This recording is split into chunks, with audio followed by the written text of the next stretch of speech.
the Boston Celtics select Deyonta Davis from Michigan State University.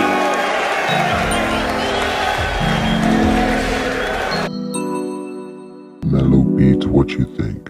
What is up, guys? In today's video, we're going to be talking about former Michigan State one-and-done big man Deyonta Davis and why he failed to make it in the NBA. We will walk through his early years, Michigan State career, and his eventual NBA career. If you love college basketball, make sure to subscribe to the channel and check out all my other videos just like this. Now let's get started. Deyonta Davis was born and raised in Muskegon, Michigan, and loved basketball from a very young age. Nothing super significant happened during his childhood, so we're just going to jump straight into his basketball career.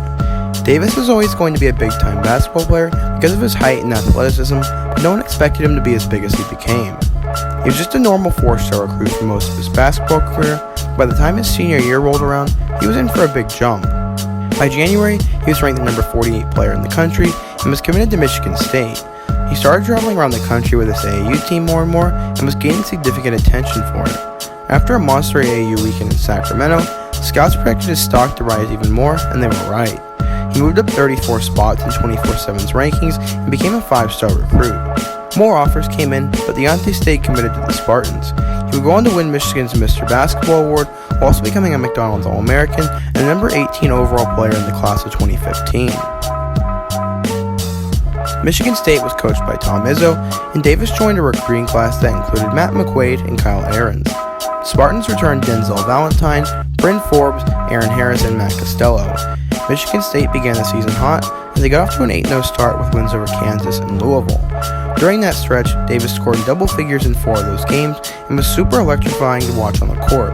Sparty won 4 more games after that, and they were off to a 12-0 start and ranked number 1 in the country. The number 1 ranking wouldn't last long though, as they would drop their first game on the road to Iowa.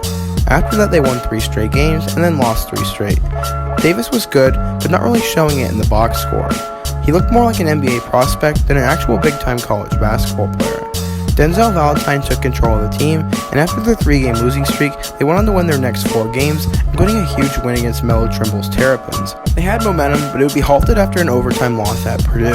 From there, they would go on to win their last 6 Big Ten games and finish at 13-5 in conference play. In the Big Ten tournament, Michigan State went on to beat Ohio State in the first round, Maryland in the second round, and Purdue in the championship game. With that run, they finished with a 29-5 overall record and were given a 2 seed in the NCAA tournament. Denzel Valentine was going to win Player of the Year, and a lot of people picked Michigan State to win it all that year, but the college basketball gods had other plans. Barty was matched up against the number 15 seed Middle Tennessee in the first round of the tournament. Led by Giddy Potts and Reggie Upshaw, the Blue Raiders got out to a big first-half lead, but everyone expected the Spartans to make a comeback. Everyone was right as they did cut the deficit, but Middle Tennessee pulled away in the last minute to secure one of the biggest upsets in college basketball history. On the year, Davis really struggled to make a significant impact. He started only half the team's games and did not produce on the court. He averaged 7.5 points, 5.5 rebounds, and 1.5 blocks while shooting 60% from the field. Looking onwards to the NBA draft, he's projected to be a late lottery pick, and advanced stats says he was going to be very good.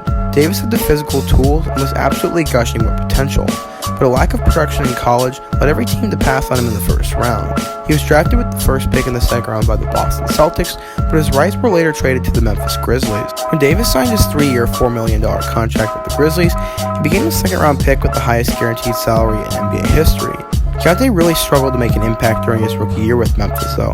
He appeared in 36 games, but only managed to score in double figures 1 time in a freak game against the Timberwolves where he had 17 points. Going into his second season with the team, he saw his role expand.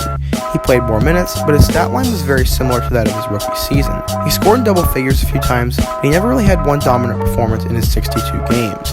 For his second season, he averaged 5.8 points, 4 rebounds, and half a block a night, while shooting 60% from the floor. Despite the solid numbers, Memphis ultimately gave up on him because he just didn't seem to care about getting better or showing he wanted to make it in the NBA. Davis was eventually traded to the Sacramento Kings for Garrett Temple and eventually waived.